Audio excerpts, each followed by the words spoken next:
미국 이민자로 2살 때 이혼하여 어머님 밑에서 홀로 자랐던 9살 소녀는 갱단을 거치며 지독한 삶의 굴곡을 거쳤고 결국 3조 8천억 자산가가 되며 인생 역전하여 세상 앞에 당당히 선 존 폴 디조리아가 됩니다. 반갑습니다. 경제적 자연민입니다. 초등학교에 들어가기도 전부터 소위 먹고 살기 위해 어린 나이 때부터 거리를 방황하며 닥치는 대로 뭔가를 팔고 다녔던 디조리아는 물건을 팔기 위해 문을 두드리며 문전박대를 당하고 거절당하는 것에는 이골이 날 만큼 그 무엇보다도 자신이 있었습니다. 실제로 그는 어느 한 경영대학원 강연에서 성공하고 싶다면 이라고 하는 주제로 강연을 하며 이렇게 말했습니다. 만약 당신이 사업을 일으켜 기업가로 성공하고 싶다라고 한다면 가장 먼저 거절당하는 것에 먼저 익숙해지시기 바랍니다. 실패하는 사람들이 왜 계속해서 실패할까요?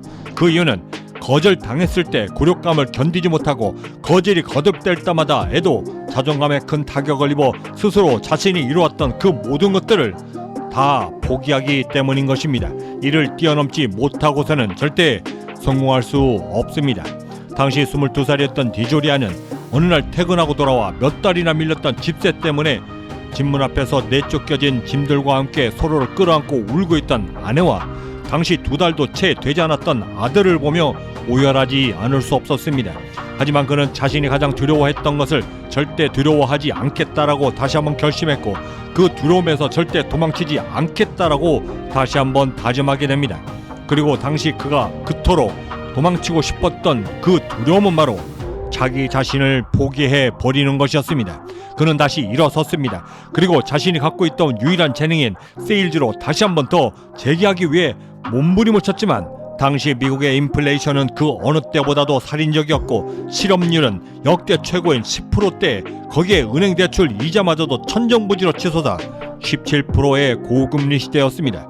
그 어디에서도 자신을 써주지 않았던 어느 날 월급 대신 판매 실적으로만 수입을 얻을 수 있는 인센티브 판매 영업직으로 한 헤어케어 회사에 들어갈 수 있었고 갱단에 머물러 있던 자신의 삶을 스스로 구제하기 위해 강제 입대했던 해병대 시절에 그 불굴의 투지를 10분 발휘하며 삽시간에 스타 세일즈맨의 반열에 오르게 됩니다.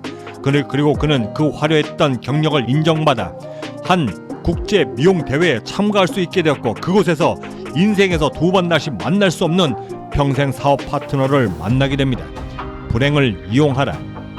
그가 만났던 사람은 미용업계 전설 비달사슨의 후계자라 불리울 정도로 헤어미용 업계에서 두각을 나타내고 있던 매우 능력있던 폴 미첼이었습니다. 두 사람은 만나기가 무섭게 서로가 갖고 있던 비상한 능력에 끌리기 시작했습니다. 디조리아는 폴이 갖고 있던 기획력과 넘치는 아이디어가 좋았고 폴은 자신에게 없었던 디조리아의 그 간절함과 투지가 너무나 마음에 들었습니다. 이렇게 삽시간에 의기투합할 수 있었던 두 사람은 디조리아가 판매왕을 하고 있었던 그 회사에서 정말 말도 안 되는 아주 황당한 이유로 해고되며 이를 계기로 아예 샴푸와 미용 제품들을 직접 제조 판매할 수 있는 사업에 손수 뛰어들기로 결심하며 존 폴 미첼 시스템이라고 하는 헤어케어 브랜드 회사를 차리게 됩니다. 그렇게 서로가 의기투합하여 만든 회사에 당시 50만 불이라고 하는 거액의 투자를 약속받았지만 디조리아의 노숙 생활은 여전했습니다. 주변 식당을 돌아다니며 해피아워 시간에 맞춰 물만 주문하고 그 식당의 무료 뷔페 시간에 몰래 음식들을 훔쳐나와 골목길 모퉁이에 누구에게 들킬세라 몰래 서서 빠르게 구겨 넣었던 햄버거 뭉치와 햄, 치즈 덩어리들을 주머니에서 꺼내 허기진 배를 채우고 있었습니다. 그러면서 디조리아는 그렇게 아끼고 번 돈 거의 전부를 이제 갓 3살 된 아들과 집에 있던 아내에게 모두 보내주고 있었던 것입니다.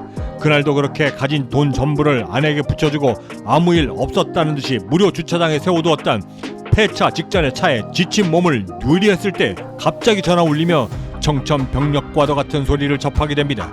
50만 불의 투자를 약속했던 투자 회사가 그 투자를 철회하겠다라고 했던 소식이었던 것입니다. 엎친 데 덮친 격으로 그러던 와중에 자신이 그토록 힘들게 보내주었던 모든 돈과 비록 낡았지만 아들을 돌보기 위해 사주었던 차를 갖고 아내가 3살 아들을 버리고 집을 나가버렸던 것입니다. 디조리아는 당시 조여왔던 그 모든 불행 앞에서 숨이 턱턱 막힐 만큼 숨막힘을 느낄 수밖에 없었습니다. 하지만 자신에겐 아직도 자신을 믿어주고 곁에 있었던 사업 파트너 폴이 있었고 여전히 사라지지 않고 있었던 자신의 세일즈 본능이 있었기에 절대 포기할 수 없었습니다. 염치불구하고 어머니 집에서 아들과 함께 살게 되면서부터 회사를 시작할 자금을 만들기 위해 백방으로 수소문하고 다니던 그때를 회상하며 그는 이렇게 말했습니다. 저는 종교가 없지만 종교처럼 믿고 있는 것이 하나 있습니다. 101번째 문. 저는 계속해서 거절당할 때마다 곧 열릴 그 101번째 문이 점점 더 가까워지고 있다라고 믿고 있었습니다. 첫 번째 거절을 당하면 이젠 99번이 남았다. 89번째 거절을 당하면 이제 10번의 거절만 더 당하면 된다라고 오히려 저를 안도시켰습니다. 그리고 너무나 신기하게도 그 101번째 문은 언제나 저를 반겨주었습니다. 계속해서 저에게 불행이 닥칠 때마다 저는 그 101번째 문이 곧 열릴 것이다라고 굳게 믿고 있었고 그 모든 역경과 불행들을 오히려 즐겁게 헤쳐나갈 수 있었습니다. 그리고 그 믿음은 비록 많은 자금은 아니었지만 700불을 대출받아 그동안 믿고 함께 해주었던 평생의 사업 파트너 폴 미첼과 함께 샴푸와 린스 컨디셔너를 하나로 합친 신제품을 시장에 내놓으며 삽시간에 27억 달러 3조 원을 거머쥐며 포춘지 선정 세계 100대 부자에 등극하게 됩니다. 깽단, 노숙자, 방문 판매원 매일 한 끼조차도 해결하지 못했던 그는 그 모든 역경들을 스스로 극복해내며 자신이 그토록 믿고 있었던 101번째 문을 열고 들어가 드디어 40대에 경제적으로 자유로운 몸이 되었던 것입니다. 역경은 누구에게나 찾아오지만 누구나 그 고통을 견뎌내지 못합니다.